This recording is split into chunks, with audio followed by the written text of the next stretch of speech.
So, Chancellor Jeremy Hunt showed the Tory budget plan to the Office of Budget Responsibility, and they said, taking that into account, the people of the UK are facing a 7% fall in household income over the next 2 years, and we're going into a recession. So here's how he presented it to Parliament. We are honest about the challenges. That's good, because if we're not honest about the problems we're facing, how can we face them? The Office for Budget Responsibility confirms global factors are the primary cause of current inflation. That might be true for right this second, but it's not exactly the whole story, because here's what the chair of the OBR had to say about the UK's future in general. In the long term, it is the case that Brexit has a bigger impact than the pandemic. Anyone who says there are easy answers is not being straight with the British people. Really, because you said your entire budget plan is about making up for the £55 billion black hole in our budget, and yet the Office of Budget Responsibility that you seem to be basing all of your analysis on says that leaving the single market has cost 4% of our GDP, which means that rejoining the single market, which the EU has offered many, many times, would save a hell of a lot more money than your entire budget plan. As Conservatives, we do not leave our debts to the next generation. Your generation of Conservatives pushed through a Brexit that my generation did not want,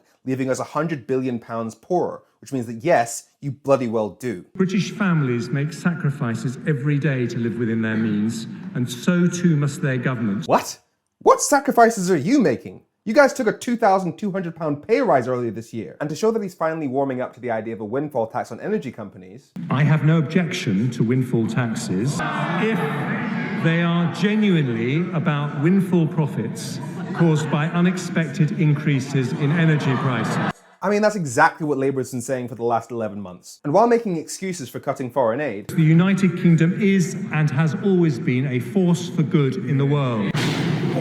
Yeah, I know, but we can't take the bait. Providing our children with a good education is not just an economic mission, it's a moral mission. So you'll teach them, you just won't feed them, right? But as Chancellor, I want to know the answer to one simple question. Will every young person leave the education system with the skills they would get in Japan, Germany, or Switzerland? No, because your Brexit took us out of the Erasmus program, which means that when we're competing in the global labour market, graduates from Switzerland and Germany will have a hell of a lot more experience working in international environments on their CVs than Brits do. Now here's his argument against trying to get money from the private school system. Some have suggested putting VAT on independent school fees, which would raise about £1.7 billion. That would result in up to 90,000 children from the independent sector switching to state schools. Now, for starters, the main thing people are actually asking for is for private schools to no longer be treated as charities and stop getting £3 billion in tax breaks. Second of all, private schools only teach 5.8% of UK kids, so are we saying that we have enough money to teach 94% of our kids, but not the rest? And do you think the millions of state school kids who work just as hard as private school kids and yet are far less likely to be accepted to top universities would look at a private school and think, yeah, that's a charity I support? What Jeremy Hunt just did there was defend privilege. And who is he bringing in to help run the NHS now? I've asked former Health Secretary and Chair of the Norfolk and Waveney Integrated Care System, Patricia Hewitt, to help me. Yeah, because when the country's really worried about your party selling off the NHS to private corporations, it's a great idea to hire somebody who was involved in a corporate lobbying scandal while in government, because it'll really re-establish trust. And on economic growth... Well, they've never been interested in growth, but we on this side of the House... You cut £100